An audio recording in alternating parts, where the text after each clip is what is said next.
Et dernier arbre fruitier au programme, les cerisiers. Donc oui, on peut cultiver des cerises au Québec. On va voir, c'est quand même une culture qui est relativement simple, surtout quand on parle d'un des deux types de cerisiers. Donc, pour le sol, encore une fois, texture moyenne ou légère, donc sol intermédiaire ou à tendance un petit peu plus sableux. Toujours un sol bien drainé, toujours un pH autour de 6,5 et encore une fois, amendement et fertilisation, du compost et un engrais avec un ratio 1, 2, 3. Le cerisier, ce n'est pas très gourmand en éléments nutritifs non plus, particulièrement le cerisier acide. Porte-greffe. Il existe des cerisiers nains et semi-nains qui sont greffés. Et il y a aussi des cerisiers qui sont standards, évidemment, un petit peu plus gros, un peu plus résistants, mais qui prennent plus de temps à produire.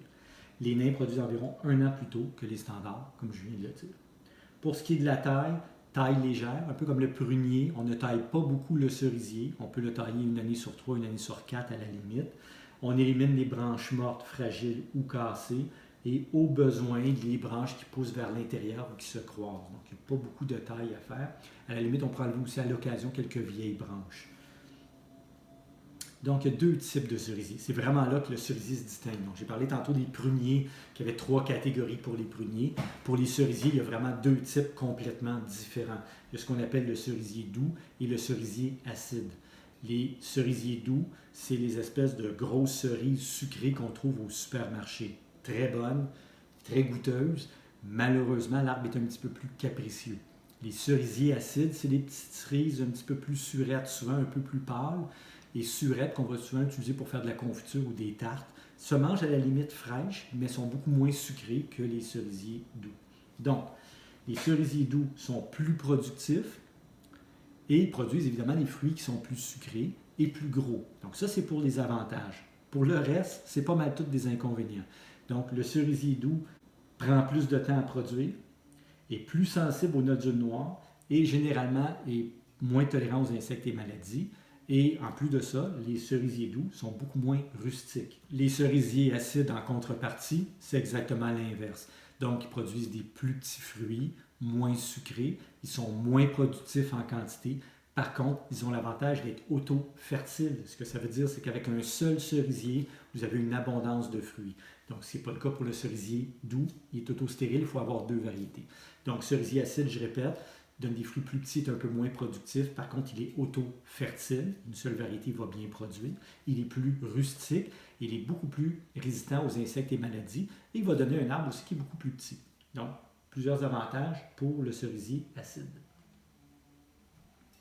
Pour la culture, c'est semblable. Qu'on cultive des cerisiers doux ou des cerisiers acides, les besoins sont semblables.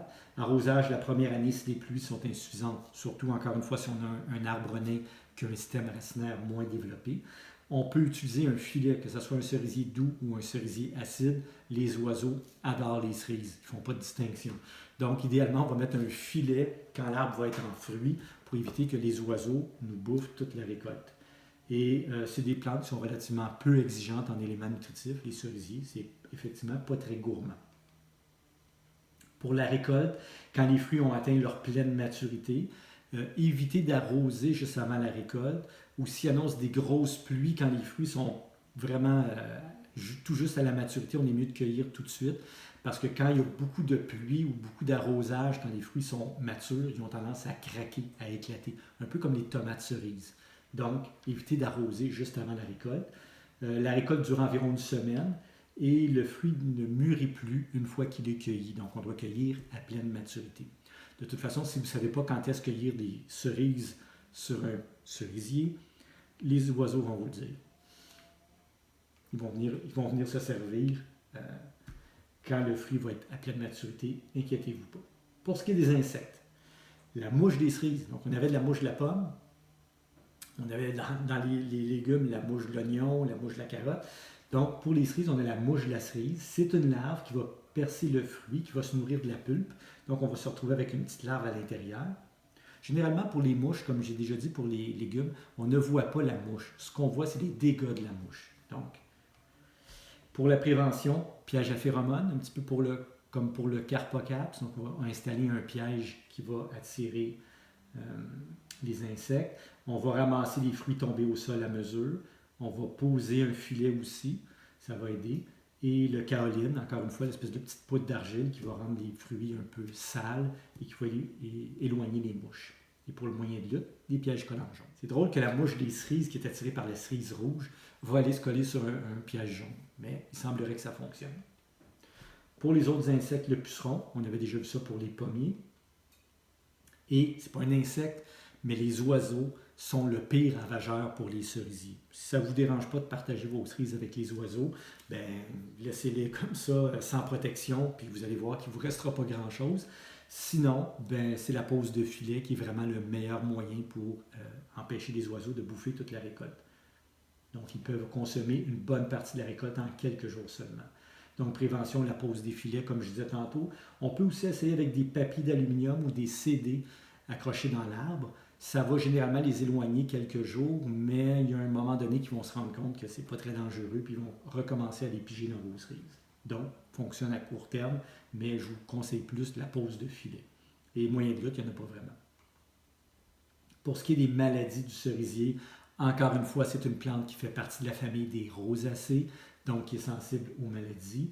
Pourriture grise, la même maladie qu'on va voir plus tard dans les fraises, dans les raisins.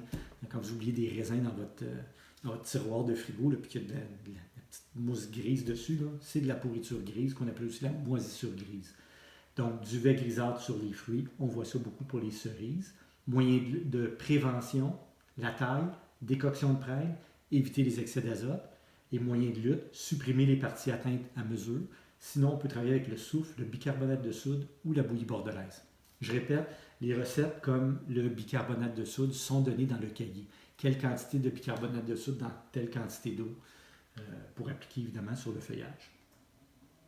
Et dans les maladies, on a évidemment le nodule noir qu'on avait très présent chez les pruniers, probablement aussi présent ou peut-être même plus chez les cerisiers. La moniliose, on a vu ça aussi. Ça existe aussi pour les cerises, donc des cerises qui vont pourrir sur l'arbre avec une espèce de petit duvet grisâtre. Là. Donc ça, c'est la moniliose, la pourriture brune. Et c'est tout pour les arbres fruitiers. Donc, encore une fois, je vous invite à aller voir les vidéos sur les cerisiers.